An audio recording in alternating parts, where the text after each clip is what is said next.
Bienvenue à tous, bienvenue ce soir sur ce nouvel épisode de notre série sur les temps de la fin et toutes ces questions tellement intéressantes mais qui sont souvent présentées sous un jour beaucoup trop négatif.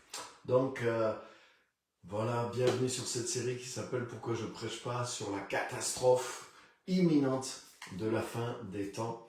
Et bien sûr parce que l'évangile est une bonne nouvelle et que bien sûr la fin des temps mais va aussi et surtout être l'aboutissement de tout le programme de salut, de restauration qui est dans un magnifique verset où l'apôtre dit le rétablissement de toutes choses qui avaient été annoncées par et prédit par les prophètes. Donc voilà un peu le cadre un petit peu de cette série. Et l'épisode d'aujourd'hui va être tiré sur un texte de Apocalypse, chapitre 5. Donc ça va être quelque chose de tout à fait aussi particulier. Donc bienvenue à tous et content de vous retrouver en ligne sur ce direct. Et on va commencer sans plus tarder. Donc bonjour à tous ceux qui sont connectés, tous ceux qui arrivent. Bienvenue à tous. Bienvenue à tous. Donc c'est une joie de se retrouver ce soir et on va prendre pour texte aujourd'hui de référence un texte dans Apocalypse 5 et on va parcourir le chapitre 5 de l'Apocalypse. Donc si vous avez votre Bible, prenez le chapitre 5 et on va lire ce passage extraordinaire. Donc bienvenue à tous. Bienvenue, bonjour à tous ceux qui sont là, bienvenue à tous ceux qui sont en train d'arriver, de se connecter, super, content de vous retrouver, bonjour et bienvenue. N'hésitez pas à partager le direct sur votre chaîne, comme ça aussi, ça permet à tout le monde de nous rejoindre. Donc bienvenue à tous, donc on va prendre le texte d'Apocalypse, chapitre 5. Apocalypse qui veut dire révélation, comme vous savez. Ça ne veut pas dire catastrophe, mais révélation, c'est pas du tout pareil. Et ça ne veut pas dire révélation de la catastrophe, mais révélation de Jésus-Christ. Le livre de l'Apocalypse commence en disant révélation de toutes les catastrophes et les malheurs qui vont vous tomber dessus, mais révélation de Jésus-Christ. Waouh! Voilà, donc c'est plutôt quelque chose d'extraordinaire. Et c'est ce qui donne la clé, une des clés d'interprétation aussi du livre, c'est que le livre de l'Apocalypse est une révélation de Jésus-Christ. Donc trop souvent, la manière dont nos contemporains veulent interpréter l'Apocalypse, c'est de chercher la correspondance avec l'actualité. Et c'est un peu la même... C'est un peu la même erreur de prendre la Bible aussi pour essayer de trouver toutes les correspondances dans la création, dans l'histoire, même s'il y en a, mais c'est pas le but de la Bible aussi. Le but de la Bible, c'est pas de tout dater, de tout. C'est pas le but. Donc même si, bien sûr, ça fait mention de certaines choses, mais le but n'est pas là-dedans. Donc le but de l'Apocalypse, c'est avant tout une révélation de Jésus-Christ. C'est pour nous faire connaître qui est Jésus-Christ, pour que la grandeur de Jésus-Christ soit manifestée. Parce que Jésus-Christ n'est pas que le sauveur de notre âme, il est le créateur de l'univers, il est le créateur de l'histoire, il est le créateur de toutes choses. Rien de ce qui a été fait n'a été fait sans lui. Et en lui, toute chose subsiste aussi. Il est cette parole créatrice que nous trouvons dans Jean chapitre 1, verset 1er. Donc la révélation de Jésus, où on a besoin d'y rentrer parce que Christ dépasse ce qu'on perçoit. C'est plus que le Jésus qui s'est manifesté dans les évangiles. Et souvent, ça s'arrête là. Vous voyez, même la raison de la mort de la croix de Jésus pendant qu'il était sur terre, mais même ses propres disciples qui étaient enseignés pourtant sur ces choses-là et qui connaissaient en tant que juifs les prophéties, ils n'ont pas du tout compris. Vous en rappelez comment ils ont été abattus, déçus quand Jésus a été arrêté et qu'il a été crucifié. Et même, c'est même sûr que par exemple, on comprend bien que Judas, par exemple, Judas ne pensait pas que Jésus allait se faire arrêter. Judas s'est dit, mais Jésus va faire un tour de magie comme d'habitude, parce que plusieurs fois on a essayé d'attraper Jésus et de le supprimer, mais jamais on n'a pu le tuer parce que son heure n'était pas venue. Donc Judas, il a dû se dire, mais je vais gagner facilement de l'argent, je vais balancer Jésus, et lui, il va user de ses tours de passe-passe surnaturels pour s'en sortir, et comme ça, je récupérerai une petite somme et je serai riche. Et c'est pour ça que quand Judas a vu que Jésus avait réellement été arrêté, il est venu rendre l'argent. Donc ça prouve bien qu'il ne s'attendait pas à ce que les événements tournent comme ça. Hein, sinon, il n'aurait pas été surpris que Jésus soit arrêté et crucifié. Ça lui aurait fait ni chaud ni froid, mais là, ça lui a fait tellement chaud et froid qu'il a tellement regretté amèrement quand il a vu que Jésus était mort, que lui-même, il a été se pendre. Donc ça montre bien qu'il ne s'attendait pas du tout à ce que les événements tournent comme ça. Donc ça montre que les disciples n'avaient même pas encore compris l'œuvre pendant que Jésus était un homme physique au milieu d'eux. Ils n'avaient pas compris l'ampleur. C'est jusqu'à son arrestation qu'ils arrivaient un peu à suivre qui était Jésus. Voilà, Jésus fait des miracles, Jésus guérit les malades, Jésus enseigne la parole de Dieu. Ça leur va, parce que c'est un peuple, ils ont déjà vu des prophètes. Donc là, ils attendent le prophète, ils attendent celui qui est encore au-dessus, et ils reconnaissent tout ça en Jésus. Mais dès qu'on s'approche de la croix, ils ont été perdus. Et suite à la croix, les disciples ont été complètement perdus. À la résurrection de Jésus, les disciples ont été encore plus perdus. C'est même dit que certains ne croyaient même pas en voyant Jésus. Les apôtres, ils ne croyaient même pas que c'était lui, que c'était vrai, qu'il était vraiment ressuscité. Donc là, ils étaient vraiment, vraiment, vraiment perdus. Et quand Jésus, après, est remonté au ciel et comprendre la gloire de la personne de Jésus, mais ça leur a pris du temps. Et c'est pour ça que Jésus leur avait dit, c'est le Saint-Esprit qui viendra vous révéler la deuxième partie. Moi, je vous ai révélé une partie de ce que je suis, de ce que je fais, pendant que je suis avec vous. Et c'était un peu la partie, quelque part, la plus facile à comprendre, parce que c'était du visible, et ça s'est vu sur le plan humain. Mais vous voyez, ça s'est arrêté à cette œuvre un peu excusez-moi, on pourrait dire du prophète, de Jésus en tant que prophète, de Jésus en tant qu'homme de Dieu puissant, hein, de Jésus en tant que Messie, en tant que prophète pendant qu'il est sur terre. Mais l'œuvre de la croix, l'œuvre de la résurrection, tout ça, c'est le Saint-Esprit qui a révélé après coup ces choses-là. Et je voudrais vous dire que le Saint-Esprit continue et a continué de révéler l'ampleur de l'œuvre de Jésus-Christ. C'est pour ça que même quand Jean raconte son évangile, mais le début de l'évangile de Jean, waouh, on voit que là, la révélation dépasse l'homme de Galilée, dépasse Jésus de Nazareth. Hein, les 3 premiers évangiles, on pourrait dire, c'est vraiment la révélation du Messie, de Jésus de Nazareth. Hein, voilà, si on devait donner un... Et vous voyez, ça évoque quelque chose pour nous. Hein, Jésus de Nazareth, c'est Jésus homme qui marche sur terre, qui lave les pieds des disciples, qui multiplie les pains, qui est dans la barque, qui va en Israël. Ouais, donc on le capte assez facilement celui-là. Mais quand on lit ce que Jean a écrit au chapitre 1er, au commencement était la parole était Dieu, et la parole s'est faite chair et elle a habité parmi nous, pleine de grâce et de vérité, et nous avons contemplé sa gloire. Waouh! Personne n'a jamais vu Dieu, mais le Fils unique qui vient du Père est celui qui nous l'a fait connaître.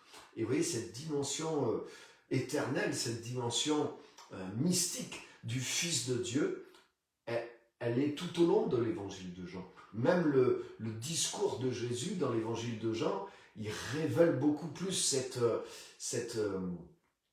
dimension éternelle, cette dimension divine.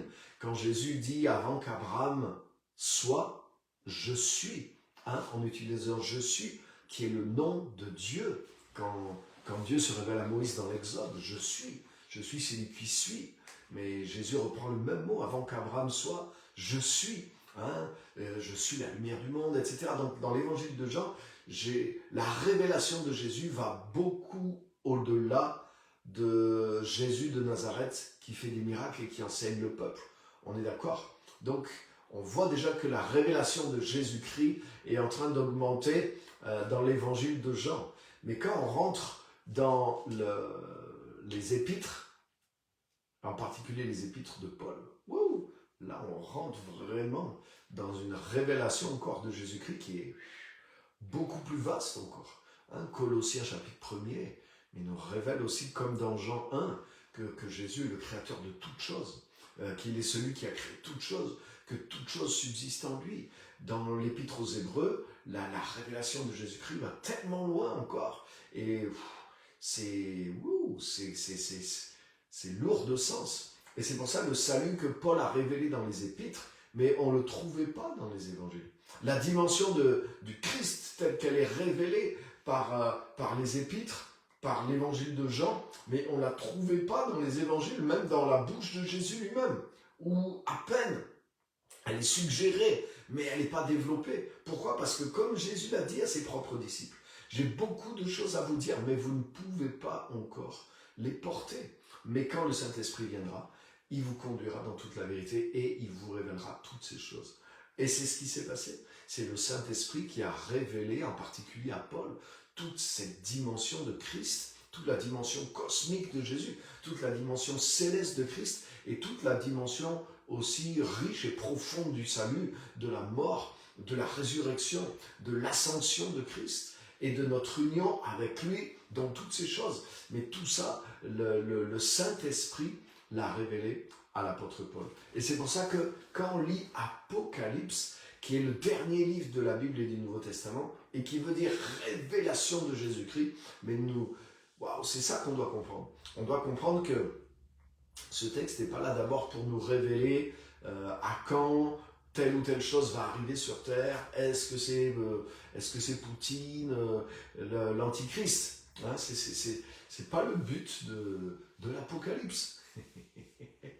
Et mais c'est nous révéler qui est Jésus-Christ. La révélation de Jésus-Christ. La révélation de Jésus-Christ est l'histoire humaine.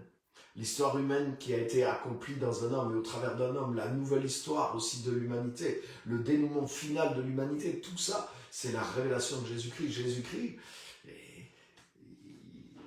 c'est pas simplement il a décidé l'histoire, mais il a fait l'histoire, il est l'histoire même.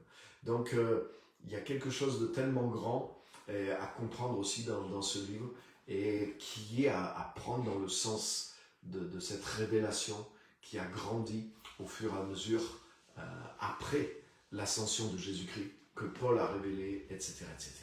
Donc, waouh, les amis, on doit être tout ouvert et découvrir plutôt qui est Christ, plutôt que de savoir est-ce qu'on pourra continuer de faire nos courses chez Leclerc si jamais l'Antichrist vient au pouvoir. Parce que malheureusement, c'est ça trop souvent la focalisation des messages qu'on entend. Et c'est tellement passé à côté du trésor que Dieu nous a donné.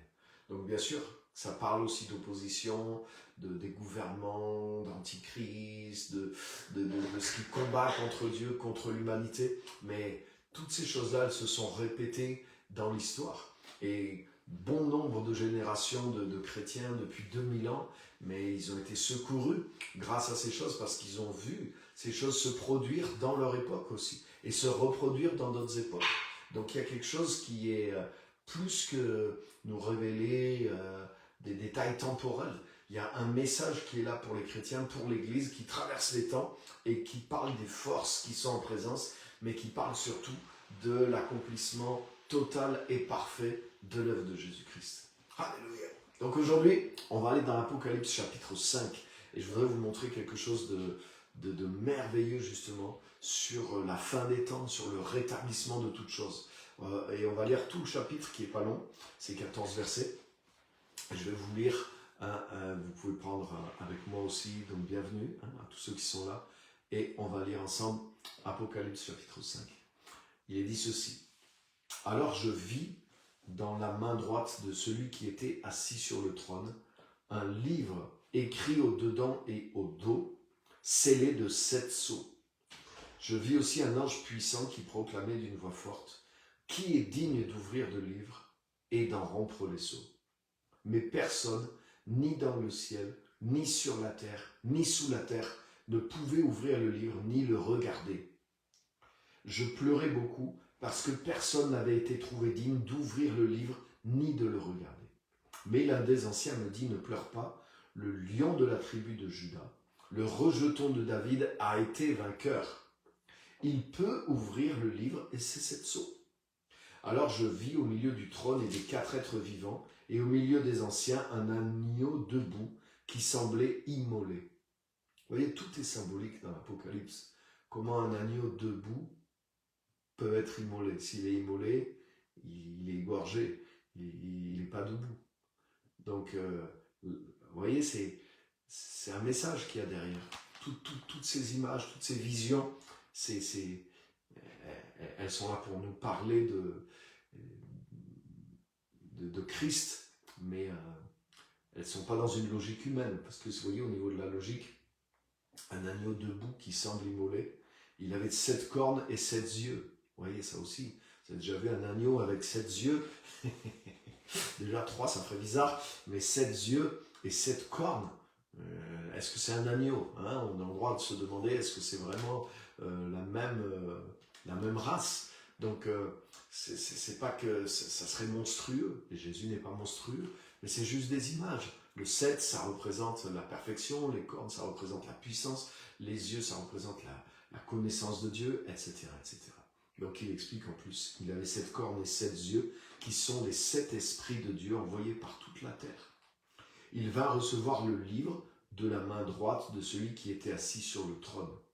Quand il eut reçu le livre, les 4 êtres vivants et les 24 anciens tombèrent devant l'agneau, chacun tenant une lyre et des coupes d'or pleines d'encens, qui sont les prières des saints. Ils chantent un chant nouveau en disant, « Tu es digne de recevoir le livre et d'en ouvrir les sceaux, car tu as été immolé, et tu as racheté pour Dieu par ton sang des gens de toute tribu, de toute langue, de tout peuple et de toute nation. Tu as fait d'eux, pour notre Dieu, un royaume, où il y a une traduction qui dit des rois, et des sacrificateurs, et ils régneront sur la terre. Je regardais et j'entendis la voix de beaucoup d'anges autour du trône, avec celle des êtres vivants et des anciens.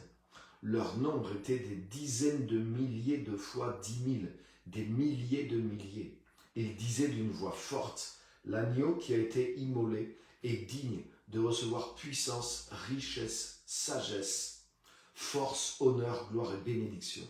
Et toutes les créatures, dans le ciel, sur la terre, sous la terre et sur la mer, tous ceux qui s'y trouvent, je les entendis qui disaient, à celui qui est assis sur le trône et à l'agneau, la bénédiction, l'honneur, la gloire et le pouvoir à tout jamais. Et les 4 vivants disaient Amen, et les anciens tombèrent pour se prosterner. Wow. Amen. Donc là, il y a quelque chose d'extraordinaire. Et vous connaissez sûrement ce texte. Donc, bien sûr, c'est Dieu, c'est le Père qui est sur le trône. Et il a dans les mains, dans la vision, un livre qui est scellé de 7 sceaux.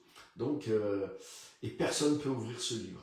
Et en fait, on voit bien que ce livre, mais c'est la destinée, c'est l'histoire un petit peu du monde, l'histoire du salut, l'histoire des hommes, l'histoire... Et ce livre est scellé, ça veut dire que la destinée que Dieu a prévue quelque part, pour l'humanité, pour le monde, ne peut s'ouvrir, ne peut se réaliser. Elle est scellée et il n'y a absolument personne, ni aucune créature dans les cieux, on est dans les cieux en plus, ni sur la terre bien sûr, qui est capable d'ouvrir. Et l'apôtre Jean, lui, il est peiné, il est triste dans la vision, il pleure. Donc ça veut bien dire qu'il faut que ce livre soit ouvert, il faut que ces sceaux soient enlevés pour que les choses arrivent, et ces choses, bien sûr, c'est pas le jugement, le malheur, mais au contraire, c'est la gloire de Dieu. Et Jean, il veut que cette gloire, elle s'accomplisse. Et qu'est-ce qui se passe? Mais il se passe qu'au milieu du trône, il y a l'agneau qui est comme immolé et qui est debout, paradoxalement. Mais c'est Christ qui a vaincu, c'est l'image de Christ qui a accompli l'œuvre de la croix, le sacrifice, et qui est debout maintenant, qui est ressuscité, mais qui est là en tant qu'agneau. Et en plus, j'aime beaucoup ce passage parce qu'il est dit, le lion de Juda a vaincu. Il y a quelqu'un, le descendant de David, le rejeton de David, le lion de la tribu de Juda, donc tout ça c'est des prophéties de l'Ancien Testament, et il dit le lion de Juda a vaincu et c'est lui qui peut ouvrir les sceaux. Donc le lion qui représente la force, l'autorité, la majesté. Et quand Jean vient voir ce lion, il voit un agneau debout, mais comme immolé. Donc c'est étrange. Et vous voyez, tout ça, ça nous parle aussi symboliquement. Ça veut dire que, oui, le lion de Juda, celui qui a vaincu et qui a triomphé, mais il n'a pas vaincu par la force, la majesté en tant que lion, mais il a vaincu en tant qu'agneau. Il a vaincu en tant qu'agneau immolé, dans l'humilité, dans la faiblesse. Donc, waouh, c'est quelque chose d'extraordinaire. Et donc déjà, oui, voyez comment on peut comprendre, par exemple, certaines choses dans l'Apocalypse, ça nous révèle qui est Jésus-Christ. Et ça nous révèle que la plus grande victoire contre les forces du mal, elle n'a pas été accomplie ni par la force physique, par la majesté du lion, par la dictature, on pourrait dire, par l'exercice du pouvoir, mais elle a été accomplie par le sacrifice de l'agneau. L'agneau qui représente vraiment la douceur, la bonté, la faiblesse, la pureté, l'innocence, l'humilité. Et c'est exactement ça. C'est Jésus en étant dans l'obéissance au Père et en acceptant de se sacrifier par amour, en pardonnant même à ses bourreaux sur la croix. Une brebis muette devant ceux qui la tondent, mais c'est plus que devant ceux qui la tondent, c'est devant ceux qui l'ont égorgé. Jésus, pendant qu'il a été égorgé, a pardonné l'humanité et il est venu pour amener le pardon, amener la grâce sur toute l'humanité. Et c'est cet agneau-là qui a été immolé. Donc ça nous révèle que c'est grâce au sacrifice qu'il a fait, grâce à le lion de Juda, en prenant la posture de l'agneau immolé, mais c'est comme ça qu'il devient le seul digne pour ouvrir les sceaux de l'histoire et pour débloquer l'humanité. Mais la débloquer de quoi? La débloquer de l'emprise du diable, la débloquer de la misère, de la perdition, de l'état pitoyable dans lequel la chute, dans lequel la désobéissance, dans lequel l'égarement de l'homme l'a plongé, et dans lequel l'homme a plongé l'histoire, a plongé l'humanité et a plongé le cours des choses. Donc c'est seul l'agneau immolé qui peut ouvrir ces sceaux, c'est-à-dire qui peut débloquer le sort du monde, le sort de l'humanité. Et c'est ce qui se passe. Et j'en pleure parce que avant que l'agneau soit vu, parce qu'il n'y a personne qui peut le faire. Mais oui, ça nous parle, ça. Ça veut dire qu'il n'y a rien, il n'y a absolument personne, il n'y a pas d'ange, il n'y a pas de créature qui soit capable de débloquer l'humanité et de débloquer le plan éternel de Dieu pour les hommes, à part l'agneau immolé. Donc ça veut dire que c'est ce que Jésus est venu réaliser dans l'histoire, qui fait l'histoire, qui change le cours de l'humanité, qui change le cours de la destinée de cette planète, de tout ce qui s'y passe. Et c'est lui qui va enlever les sceaux, c'est lui qui va ouvrir la destinée, c'est lui qui va briser la puissance du péché, la puissance de l'ennemi, la puissance de la chute, la puissance des jugements, la puissance de cette mauvaise fin qui pourrait arriver. Et c'est lui qui va ramener justement le rétablissement de toutes choses. Amen. Donc vous voyez, ça c'est extraordinaire. Et c'est l'agneau immolé, le lion de Juda qui a vaincu, la force, la majesté, la royauté divine. Quand Jean vient voir ce lion de Juda qui a vaincu, il voit un agneau comme immolé, mais qui est debout quand même. Wow. Donc ça veut dire que c'est l'œuvre de la croix et de la résurrection, parce qu'il est debout aussi. C'est Jésus dans son caractère de douceur, d'amour et d'humilité qui a renversé les œuvres de ténèbres et qui reçoit maintenant le livre de la part du Père. Et c'est lui qui va débloquer et amener la destinée prévue par Dieu pour le monde et pour l'humanité à s'accomplir sur la terre. Et cette destinée, mais c'est le rétablissement de toutes choses. Et la chose que je veux montrer là-dedans, c'est que c'est pas le hasard, c'est que dans ce passage-là, où c'est Jésus, en tant qu'agneau immolé, qui ouvre les 7 sceaux du livre, il est dit au verset 8, quand il eut reçu le livre, les 4 êtres vivants et les 24 anciens tombèrent devant l'agneau, chacun tenant une lyre et des coupes d'or pleines d'encens qui sont les prières des saints. Ils chantent un chant nouveau en disant « Tu es digne de recevoir le livre et d'en ouvrir les sceaux, car tu as été immolé et tu as acheté pour Dieu par ton sang des gens de toute tribu, de toute langue, de tout peuple et de toute nation. Tu as fait d'eux, pour notre Dieu, des rois et des sacrificateurs, et ils régneront sur la terre. » Waouh, c'est fort. Donc qu'est-ce que ça veut dire? Ça veut dire que nous sommes associés, nous sommes impliqués dans la victoire de l'agneau. Donc vous voyez ce qui se passe à l'Apocalypse? L'Apocalypse, c'est la révélation de Jésus-Christ, mais nous sommes en Jésus-Christ. Et la révélation de Jésus-Christ, c'est pas simplement Jésus lui-même, mais c'est tout ce qu'a fait Jésus. Et Jésus, justement, là par exemple, il est révélé comme le vainqueur, mais en tant qu'agneau immolé.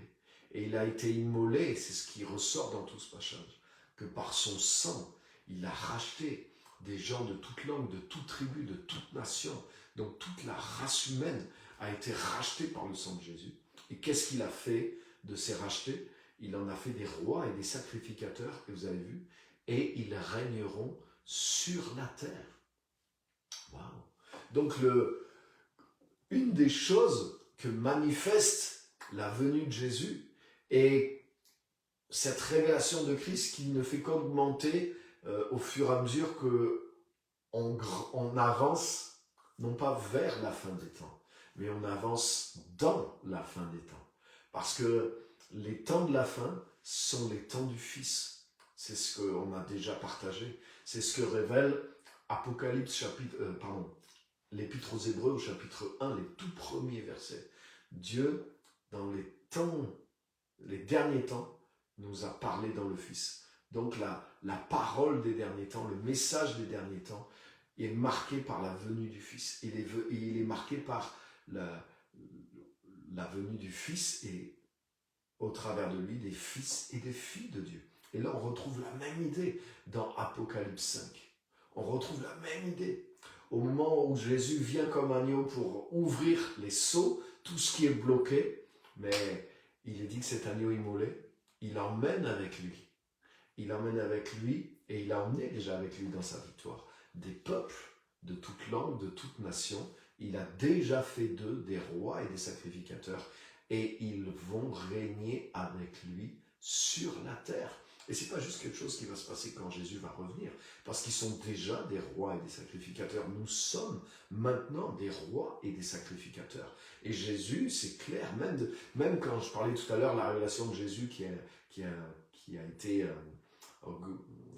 pleinement révélée par le Saint-Esprit après l'ascension de Jésus, mais même pendant la révélation de Jésus de Nazareth, Jésus, il a révélé qu'il ramenait le royaume de Dieu sur la terre. Il a dit le temps est accompli et le royaume de Dieu commence maintenant, ça y est, il est revenu.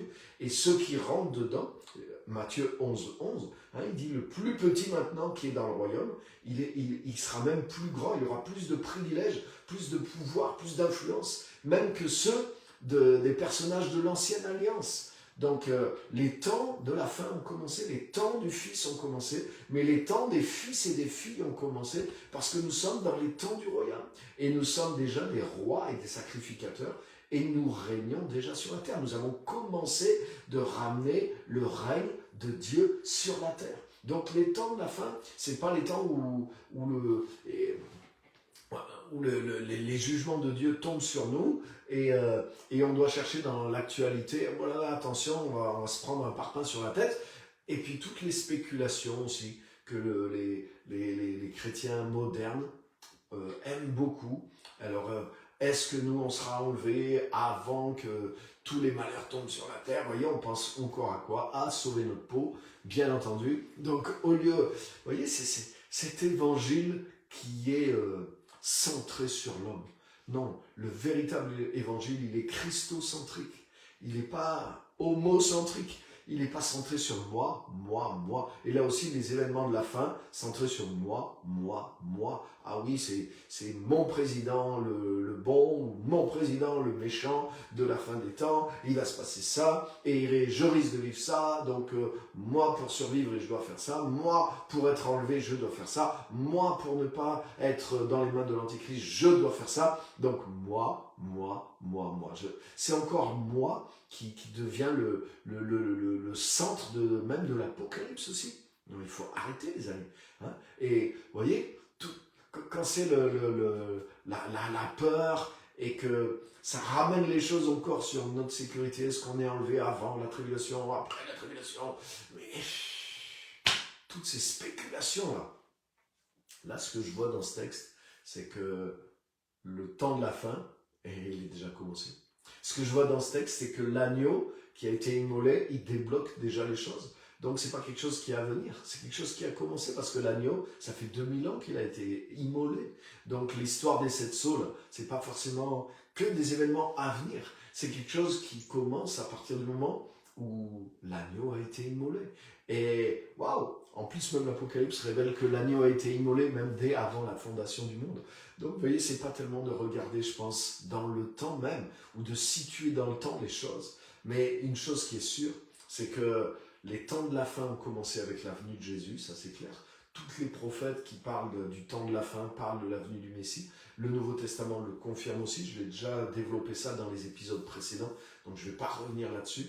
Mais là, ce qu'on voit, justement, avec les sceaux qui sont ouverts, mais c'est que, voilà, l'histoire est débloquée. L'accomplissement prophétique est débloqué. Pourquoi? Parce qu'il y a une seule personne, un seul être qui est capable de ça, c'est le lion de Juda.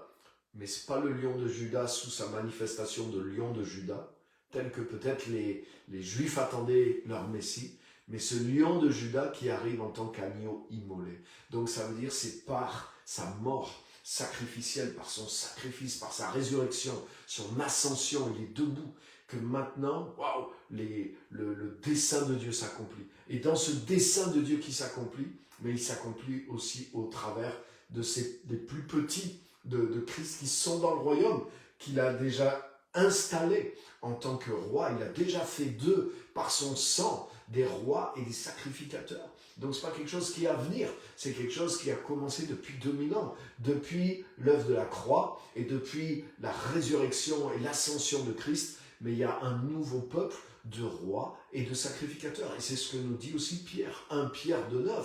Hein, il nous dit que vous êtes que nous sommes un peuple nouveau, comme une race nouvelle de rois et de sacrificateurs aussi. Waouh! Et donc, ils régneront avec lui sur la terre. Donc, nous ramenons déjà l'action du royaume de Dieu sur la terre.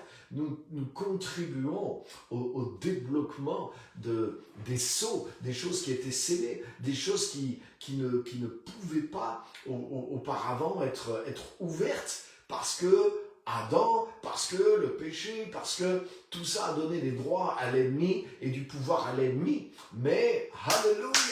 Et vous savez les amis, il y a beaucoup de choses que on pense quand Jésus revient, mais on ne réalise même pas qu'elles sont déjà accomplies dans la première venue de Jésus. Et je pense que dans l'Apocalypse, il y a beaucoup de révélations, de choses sous forme imagée qui révèlent ce que Jésus a accompli dans sa première venue. Dans sa première venue. Et nous devons comprendre ça. Par exemple, dans Jean chapitre 12, Jésus dit ceci, juste avant d'arriver à la croix. Juste avant la croix. Qu'est-ce que dit Jésus dans Jean 12? Et rappelez-vous ce que j'ai dit tout à l'heure, dans l'évangile de Jean, la révélation de Christ va plus loin. Elle ne s'arrête pas à Jésus de Nazareth, qui, comme dans Matthieu, Marc et Luc. Mais dans Jean, il y a cette révélation cosmique de Christ. la révélation un peu paulinienne, la révélation que Paul a ramenée par le Saint-Esprit de la grandeur de l'œuvre de Christ. Et l'Apocalypse nous parle de ça aussi. Et qu'est-ce que dit Jésus dans Jean 12? Il dit, alors qu'il parle de la croix qui est imminente, qui va arriver, il dit ceci: maintenant, le jugement de ce monde va avoir lieu. Oh. Maintenant, le jugement de ce monde va avoir lieu. Et il ajoute même, et il parle du diable, il dit, et le diable, le prince de ce monde, va être jeté dehors. Alléluia. Donc, Jésus ne peut pas mentir. Donc, à la croix, qu'est-ce qui s'est passé? À la croix, le jugement du monde a eu lieu. Comment ça? On ne réalise pas l'importance. Ce n'est pas juste une injustice historique qui s'est passée quand Jésus est mort. Mais c'est l'histoire de l'humanité qui a été changée quand Jésus est mort. Parce que Jésus n'est pas mort en tant qu'individu. Jésus est venu en tant que le Fils de l'homme, en tant que représentant de toute la race humaine. Et quand Jésus allait à la croix, il a dit, le jugement de ce monde va avoir lieu maintenant. Et effectivement, le jugement de l'humanité a eu lieu à la croix. L'humanité a été jugée. Tous les descendants d'Adam ont été jugés à la croix. Et c'est Jésus qui s'est identifié à eux et à nous tous dans le jugement, et il nous a fait rentrer avec lui dans sa mort pour que dans sa résurrection, il y ait une autre humanité, une autre génération qui soit née et qui soit la génération finale, celle de la fin des temps. Donc le jugement de l'humanité, il a eu lieu en Jésus, et ce jugement, c'est pas de détruire, de faire mal, de se venger, de punir. Voilà le mot que je cherchais. C'est pas de punir l'humanité, mais c'est de sauver l'humanité. Le jugement de Dieu, le jugement que Jésus est venu amener, c'est pas une condamnation, c'est pas une punition, mais c'est la délivrance. Il n'est pas venu nous juger nous, mais il est venu juger le mal qui était en nous. Et il est venu nous en délivrer et nous restaurer. Et c'est comme ça que le jugement du monde a déjà eu lieu à la croix. Et c'est pour ça que Jésus dit, celui qui croit en moi, il ne vient pas en jugement, mais il est déjà passé de la mort à la vie. Alléluia. Et ça nous montre que le jugement de Dieu, il n'est pas contre nous, mais il est contre le péché qui est en nous. Vous voyez? Parce que quand le jugement a eu lieu à la croix, mais qu'est-ce qui a été jugé? C'est pas nous, c'est pas nos actes personnels, mais c'est le péché qui est en nous. C'est la nature d'Adam qui était en nous, qui a été jugée. La Bible dit qu'il a été fait péché pour nous. Jésus a été fait péché, il a été fait malédiction pour nous. Et ce qui a été jugé à la croix, dans la chair de Jésus, une chair semblable à celle du péché. Pourquoi? Dans laquelle il a capturé le mal qui nous ronge, la maladie qui nous ronge, la corruption qui nous a rongés, qui est celle du péché, de la vieille nature. Hein, tous les mots qu'il y a dans le Nouveau Testament, la chair. Et Jésus est rentré dans tout ça. Il l'a pris sur lui à la croix. Il est devenu même tout ça, et il l'a amené dans la mort. Alléluia. Et paf, c'est ça qui a été condamné. C'est ça qui a été frappé. C'est pas nous-mêmes. La preuve, c'est que nous-mêmes, nous sommes ressuscités avec lui et en lui, en étant libérés, en étant débarrassés. Alléluia. Et il a fait de nous-mêmes à ce moment-là, ce qu'on vient de lire dans Apocalypse 5, des rois et des sacrificateurs pour Dieu son Père. Pourquoi? Afin que maintenant, nous puissions régner sur la terre avec la vie nouvelle qui est en Jésus-Christ. Waouh! C'est pas merveilleux ça? Donc vous voyez, est-ce que c'est des fléaux? C'est des malheurs, c'est des jugements. On doit comprendre ce que ça veut dire, même le mot jugement. Parce que quand Jésus nous parle en Jean 12, il nous dit que le jugement final, là, le jugement de ce monde, va avoir lieu maintenant. Et il a eu lieu à la croix. Donc, il y a des choses de cet ordre qu'on retrouve dans l'Apocalypse. Et je voudrais terminer. Vous voyez, déjà, Je vous laisse quelques pensées, quelques passages, mais vous voyez, ça rénove notre manière de comprendre les événements de la fin aussi. On ne peut pas comprendre les événements de la fin sans comprendre que les événements de la fin, ça fait 2000 ans qu'ils sont en train de se produire. Le jugement de l'humanité, le jugement du monde qui a eu lieu à la croix, mais c'est un des plus gros événements de la fin, ça les amis. C'est même certainement le plus gros événement. Et même la seconde venue de Jésus ne pourra pas dépasser ça. Elle va que ratifier ce qu'il a accompli par sa première venue. Donc, il ne faut pas se tromper. Apocalypse, ce n'est pas juste ce qui va se passer lors de la seconde venue de Jésus. L'Apocalypse, c'est la révélation de Jésus-Christ. Depuis avant l'éternité, jusque dans l'histoire, jusque après l'éternité. Alléluia. Regardez avec moi dans Romains, chapitre 5. Et on va terminer avec ce verset, Romains chapitre 5, verset 17, où Paul compare Adam et Jésus-Christ. Et au verset 17, il dit « Car si par la faute d'un seul, Adam, la mort a régné par lui seul, à bien plus forte raison, ceux qui reçoivent l'abondance de la grâce et du don de la justice. » Donc ça veut dire que la grâce et le don de la justice, ils sont donnés d'une manière tellement abondante, beaucoup plus abondante que le péché, la séparation, la mort spirituelle et toutes les conséquences qu'il y a eu sont venues par Adam. Donc vous voyez le fleuve de mauvaises conséquences qui a été engendré par la chute d'Adam. On en est conscient en tant que chrétien. Mais ce passage nous dit que le flot, le débit de bénédiction, de grâce qui est venu par Jésus-Christ, il est beaucoup plus important que celui qui a été produit par Adam. Et là, il est dit, si par la faute d'un seul Adam, la mort a régné, donc la mort a pris l'emprise sur l'humanité tout entière, et personne n'a pu en sortir, la mort spirituelle, et même la mort physique. À bien plus forte raison, ceux qui reçoivent l'abondance de la grâce et du don de la justice. Donc il ne faut pas recevoir juste un peu la grâce. Il ne faut pas recevoir un petit peu de justification, le pardon de mes péchés. Comme c'est le cas dans beaucoup du milieu de nous. On reçoit un peu le pardon des péchés.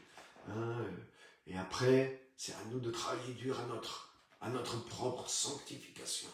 Oui, c'est ce qu'on nous enseigne souvent. Non. Là, il nous dit de recevoir l'abondance de la grâce et du don de la justice. Ça veut dire qu'il y a une abondance de grâce, il y a une abondance du don de la justice qui amène une transformation totale, qui nous élève beaucoup plus haut que la chute d'Adam nous a fait descendre. Et on doit le voir et le croire. Ça, c'est tout le message de Romains 5. Et donc, il est dit, à plus forte raison, ceux qui reçoivent l'abondance de la grâce et du don de la justice régneront-ils dans la vie par le seul Jésus-Christ. Donc on retrouve la même idée. Ça veut dire que ce que Jésus a fait, waouh, ça c'est suffisant. Il y a une telle abondance dans l'œuvre de Christ, dans la grâce qui a été déployée et dans le don de la justice qui nous est donné. Ce don de la justice, cette grâce qui nous sont données, sont dans une telle abondance que si nous les recevons, c'est pour ça qu'il faut les voir, il faut s'en nourrir, il faut le concevoir. Et c'est pour ça qu'il y a toute la parole et que le Saint-Esprit nous est donné. C'est ce qui est écrit. Le Saint-Esprit nous est donné pour qu'on puisse connaître ce que Dieu nous a donné par grâce. Tellement c'est énorme tout ce qu'il y a dans la grâce de Dieu, il n'y a que le Saint-Esprit qui est en mesure de nous le révéler. Waouh! Exactement comme des fois, c'est ton notaire qui t'explique ce que ça veut dire, le testament, ou les droits. Parce que c'est écrit dans des termes que les gens comme toi et moi, on a du mal à comprendre. Si tu as déjà vu le film Les Trois Frères, la scène, quand ils sont chez le notaire, elle vaut son pesant d'or. Parce qu'ils ne comprennent pas les mots du notaire, ils commencent à s'énerver. Mais c'est tellement vrai, ça m'a fait tellement rire. Moi aussi, quand j'ai été chez le notaire, après tu revois cette scène. Et c'est marrant, mais c'est vrai. Tu as besoin d'un interprète. Et normalement, le notaire, il devrait interpréter les termes juridiques qui sont dans les contrats, dans les testaments. Mais la Bible, la deuxième partie, c'est quoi? C'est un Nouveau Testament.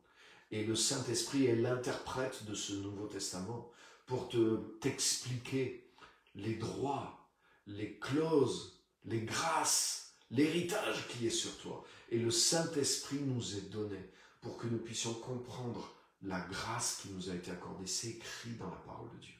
Parce que cette grâce nous dépasse totalement.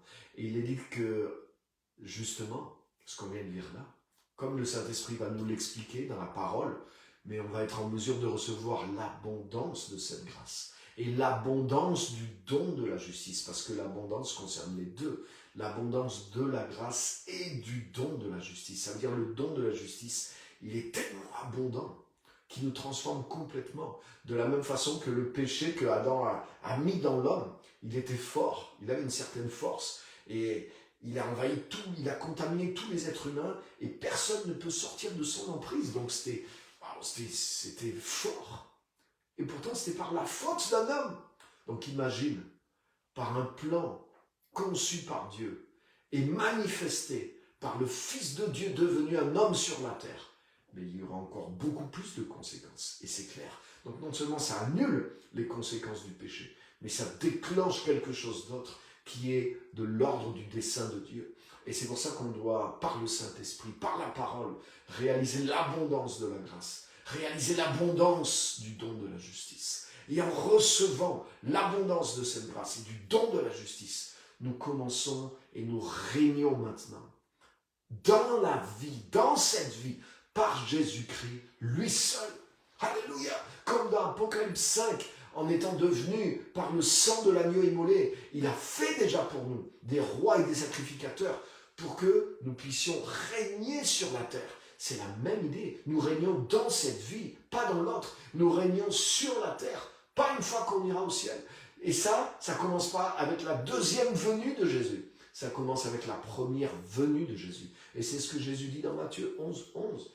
Tous ceux qui sont maintenant dans le royaume de Dieu, wow, ils s'emparent de ces choses et ils deviennent plus forts, plus puissants que ceux de l'ancienne alliance. Donc ça a commencé maintenant. Alléluia. Donc, Apocalypse, ça ne veut pas dire malheur à venir. Et déjà, comme si, même si on n'attendait que la seconde venue de Jésus, mais ça ne peut pas être que des malheurs. La première venue de Jésus, vous vous rendez compte, tout ce que ça amenait. Donc sa seconde venue ne va pas amener toutes sortes de malheurs, même s'il y a des tribulations, des choses qui vont arriver, certainement. Avant l'accouchement, comme j'ai déjà dit aussi, les douleurs de l'accouchement, mais les douleurs de l'accouchement ne sont pas plus grandes que la venue et la naissance du bébé.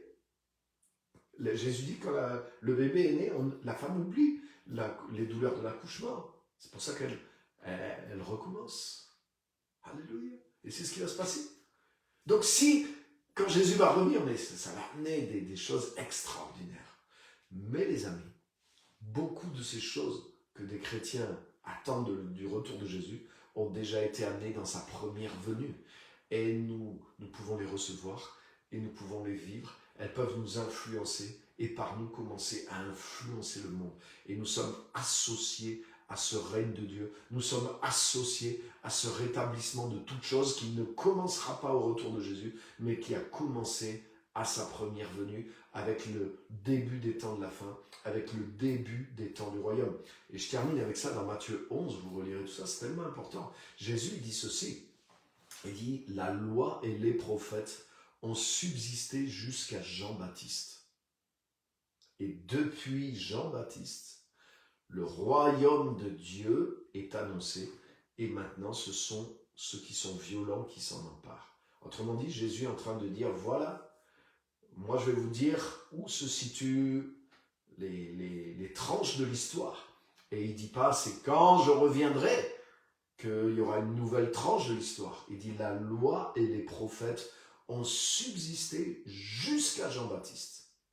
Mais à partir des jours de Jean-Baptiste, jusqu'à maintenant, le royaume de Dieu, autrement dit, les temps du royaume ont commencé depuis la venue de Jean-Baptiste, donc depuis le ministère de Jésus. Je ne rentre pas dans tous les détails, mais je pourrais vous donner des détails tellement croustillants là-dessus. Lisez Manifester le royaume et vous allez avoir aussi quelque chose là que waouh, vous n'allez pas trouver ailleurs. Parce que moi-même, je ne l'ai jamais entendu prêcher, jamais entendu personne prêcher ça, mais il y a la clé là-dedans.